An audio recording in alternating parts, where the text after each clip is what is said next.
10 atau 15 tahun yang lalu ya, mobil-mobil kayak gini tuh jadi primadonanya anak muda atau kaula muda. Tapi ya sekarang tahun 2023 udah rata-rata geser ke crossover. Tapi ya kita kan coba telisik ya, gimana rasanya pakai hatchback, yaitu Suzuki Baleno ini di tahun 2023. Yuk kita bahas.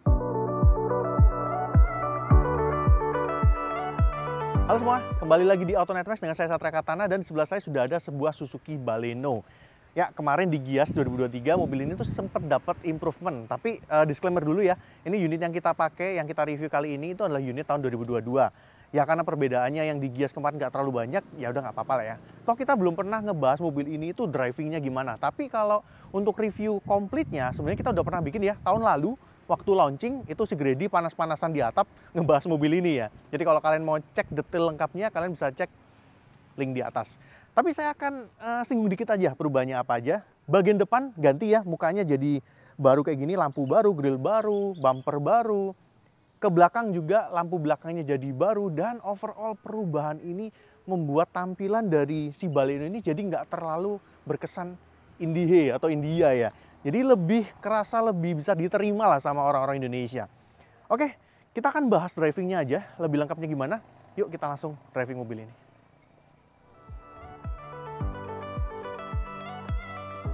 Oke, jadi kita mulai driving naik si Suzuki Baleno hatchback ini. Dan ini agak dejavu karena ya mobil harian saya juga subcompact hatchback.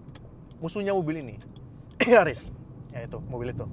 Nah, mobil ini tuh punya beberapa aspek yang unik kalau saya bandingin sama mobil yang saya pakai sehari-hari ya, walaupun sama-sama subcompact hatchback.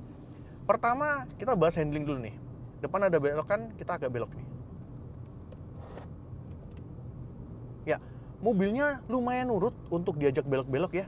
Tapi emang harus diakuin bahwa setirnya ini hambar. Setirnya enteng dan dia agak sedikit delay ya. Belokin baru dia belok. Agak jauh baru dia belok.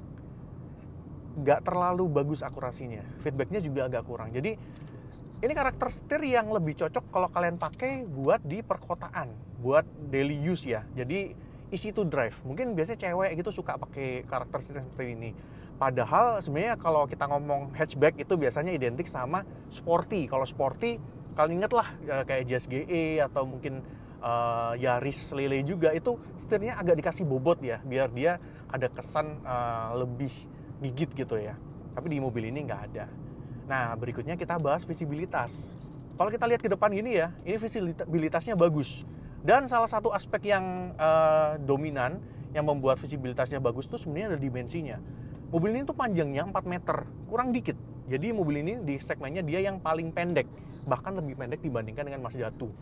Tapi wheelbase-nya kalau kita bandingin sama rival-rivalnya itu sama, kurang lebih sekitar 2,5 meter. Mungkin yang 2,6 meter cuma City hatchback doang ya. Nah, dengan panjangnya yang dia paling pendek, tapi wheelbase-nya kurang lebih, otomatis dia buat overhang depan, overhang belakang itu minim. Overhang depan minim, bonetnya jadi pendek, nih pilar A-nya jadi agak tegak.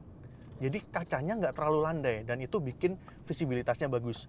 Spion kanan, spion kiri juga dia sudah punya tangkai gitu ya, nggak nempel di pilar, jadi nggak terlalu ganggu untuk lihat ke sisi sampingnya. Spion tengah juga dia sudah elektrokromatik. Dan emang spionnya nggak terlalu gede ya, tapi balik lagi, mobilnya juga nggak terlalu gede, jadi untuk lihat ke belakang juga nggak ada masalah. Masih oke-oke aja. Nah, berikutnya ergonomi nih. Kita duduk ya, seperti ini. Kursinya, ini punya side support yang bagus. Ini kayak ngebekep badan gitu ya. Tapi emang kayaknya ini agak terlalu lembut ya untuk ngebekep badan. Jadi kalau mungkin bisa dibikin lebih kaku, ini bisa lebih bagus lagi. Tapi so far nggak ada masalah. Ini badan ngebekep bagus dan ukurannya juga pas ya buat saya pribadi sih. Nah, kalau kalian perhatikan juga si headrest di kursinya ini juga tinggi ya. Mungkin buat ngakomodir orang-orang India yang juga tinggi-tinggi ya. Dan kursinya ini ya pengaturannya lengkap, dia bisa naik turun, maju mundur, recline juga. Plus ditambah setirnya dia juga bisa tilt dan teleskopik, dan teleskopnya lumayan dalam ya. Ya tinggal di sini aja, ini bisa dapat yang terbaik seperti apa. Tapi sayangnya sih satu sih, dia si seatbeltnya udah nggak bisa naik turun, jadi fix di sini.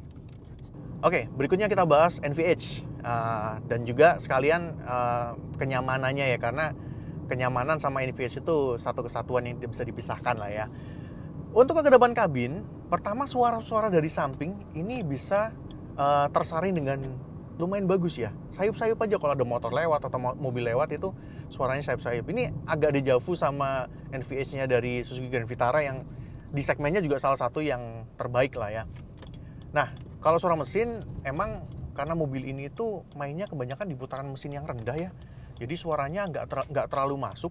Tapi kalau kita udah bejek dikit gitu ya di 2000-an, ini 2000-an mulai masuk sayup-sayup. Tapi kalau kita bejek lagi lebih dalam di 3000-an, nah ini baru masuk suaranya. Suara kolong juga bisa terisolir dengan lumayan bagus ya. Oke lah sebenarnya untuk NVH-nya. Berikutnya, bantingan suspensi. Nah, ini yang sedikit beda sama Grand Vitara. Kalau Grand Vitara itu concernnya itu comfort banget. Di sini dia lebih ke arah moderate ya. Jadi kalau kita ngomong mobil ini tuh empuk banget, enggak. Tapi kalau kita bandingin dengan Mazda 2 atau Toyota Yaris, yes, bantingannya dia lebih nyaman. Jadi dia tuh sebenarnya masih kaku ya, masih hashback banget ya. Kita bisa tekuk-tekuk kayak gini, tapi emang baliknya agak lama. Dan bantingannya ini kalau kita ngelewatin speed bump atau kita ngelewatin speed trap itu sebenarnya dia masih bisa meredam dengan cukup baik. Ya moderate lah, nggak yang empuk banget, tapi nggak yang kaku gubrak-gubrak yang kasar gitu ya. Masih bisa dinikmati. Untuk fitur, ya balik lagi ya, ini mobil yang harganya nggak sampai 300 jutaan, padahal rival-rivalnya udah 300 plus, bahkan mendekati 400 ya. Nah, kita nggak bisa yang expect gimana-gimana banget. At least beberapa fitur yang kunci atau fitur yang penting itu udah ada. Cruise control ada, auto lamp juga ada, MID-nya udah berwarna dan informasinya komplit. Ada head unit touchscreen, dan ini yang masih yang versi lama ya, yang versi baru udah yang lebih gede dan juga udah OEM, plus ada di kamera 360-nya. Android Auto, Apple CarPlay juga ada, bahkan yang baru itu Apple CarPlay-nya udah wireless. AC digital juga udah ada. Dan satu yang saya mau apresiasi ya buat Suzuki, dia kasih head-up display dong. Dan head-up display-nya ini bisa ditutup, bisa dibuka, terserah sesuai kebutuhan. Bisa diatur posisi tingginya, brightness-nya, informasinya. Jadi bagus. Dan detailnya bagus juga. Kita bisa set-set AC juga di sini dan bisa tampil di head-up display-nya. Well, itu bagus. Dan untuk akomodasi, mobil ini bukannya terbaik di kelasnya, masih so-so aja, tapi at least untuk taruh-taruh barang seperti cup holder di sini ada, konsol box di tengah bisa jadi armrest, tapi ukurannya nggak gede. Kantong-kantong pintunya juga bisa taruh-taruh barang, ada glove boxnya juga. Jadi untuk taruh-taruh barang yang umum-umum aja masih cukup. Oke, mesin. Ini adalah perubahan yang juga mendasar di versi yang major improvement ini atau major facelift ini. Mesinnya sekarang jadi K15B, 1500 cc, tenaganya 104,6 PS di 6000 rpm dan torsinya 138 Nm di 4400 rpm. Kalian mungkin nggak merasa asing ya sama figur ini karena ini ya R3, XL7 itu pakai mesin yang sama. Cuma bedanya kalau R3 sama XL7 kan udah dikasih teknologi smart hybrid ya, yang di sini belum ada. Untuk karakter mesinnya sama seperti mobil-mobil Suzuki yang pakai mesin K-series yang lain.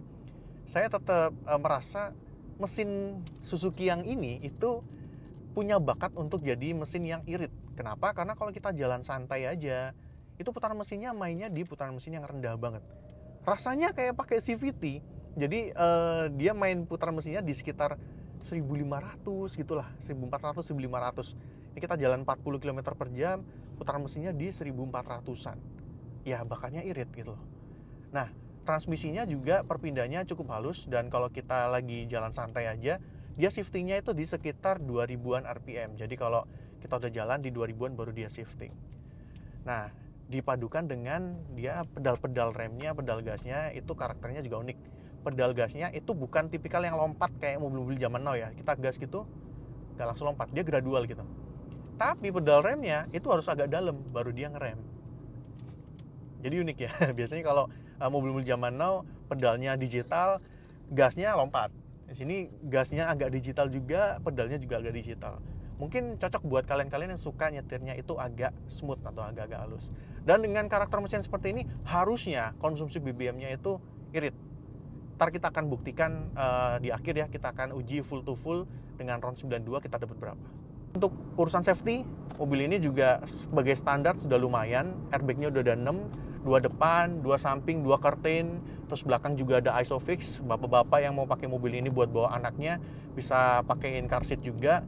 Dan ada hill control, ada ABS, EBD, BA, semuanya komplit lah sebagai standar ya. Jadi so far so good. Untuk mobil harian, fitur atau kelengkapannya itu sebenarnya yang standar udah tercukupi semua. Oke, jadi kita udah ngerasain drivingnya seperti apa, tapi sekaligus kita tunjukin bagasinya. Ini ada koper 29, bisa masuk ya. Dan juga bisa ada stroller di sini, ya ada tas-tas kecil lagi di sini, taruh-taruh bisa. Cukup lah buat bapak-bapak yang mungkin anaknya baru satu gitu ya. Jadi kesimpulan, buat siapakah mobil ini? Yang jelas buat kalian yang kepengen hatchback. Kenapa? Karena ya sekarang opsi semakin banyak dan hatchback tuh nggak makin murah, makin mahal. Ya kecuali mobil ini ya, emang harganya masih di bawah 300-an. Nah, buat kalian yang emang kepingin hatchback, terus butuh mobil yang dipakai buat harian, kepengennya yang irit, ruangannya juga masih lumayan lega, nyetirnya gampang, bagasi juga masih punya walaupun nggak terlalu gede, fitur juga yang standar-standar masih ada, ya monggo bisa coba mobil ini. Dan kita juga udah ngetes konsumsi BBM-nya, full to full, Power 92 kita dapat di angka segini.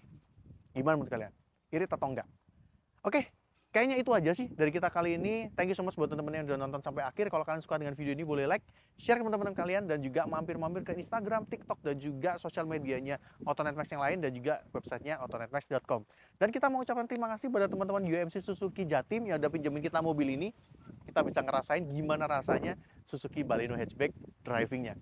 Oke, itu aja. Sampai ketemu di video selanjutnya. Bye!